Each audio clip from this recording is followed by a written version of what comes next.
बिस्मिल्लाहिर्रहमानिर्रहीम। मुंहिंजा भाइरूं हिन बिलाल में आयल पासे जा टिनि बिरादरियुनि जा भाइरूं, अस्सलामु अलैकुम। हीअं त असांखे हिते अचणु अॻु में ई खपे हा, पर जीअं देरि सां थियो बि, पर अला ख़ैर सां आयासीं।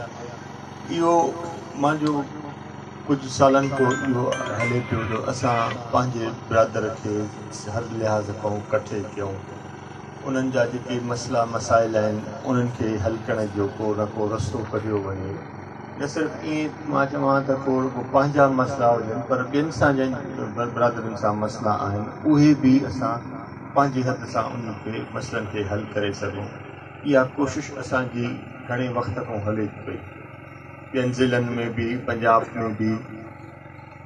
हेॾे असांजे नौशरो फिरोज़ थियो, दादू थियो, इन ज़िलनि में अलाह जी महिरबानी सां उन्हनि खे इकठे करे अॻिते खणी आया आहियूं।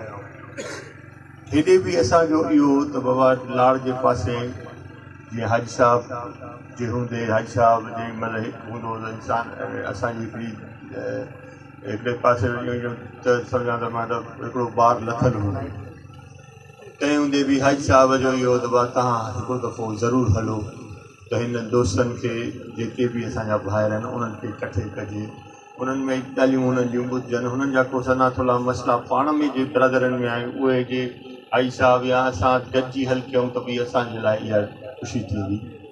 हिन महिल सभिनि दोस्तनि खे इहो ई अर्ज़ु आहे त यकमुश्त थियो, पंहिंजा मसइला मसाइल तव्हां बिरादर में ई वेही हल करे सघूं था। अलाह जी महिरबानी सां अॼु तव्हांजे साम्हूं आहे, सिंध में असां 4-5 MPA आहियूं, उहे बि इन लिहाज़ खां हिकु ताक़त आहियूं तव्हांजी।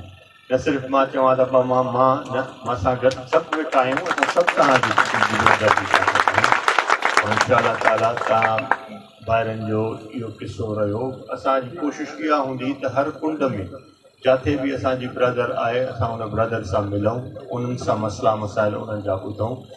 उहो जेको इंसान जे हद से वधि हुजे उन कोशिशि करे उनखे हल करण जी असां तरीक़े सां वॾी महिरबानी सां।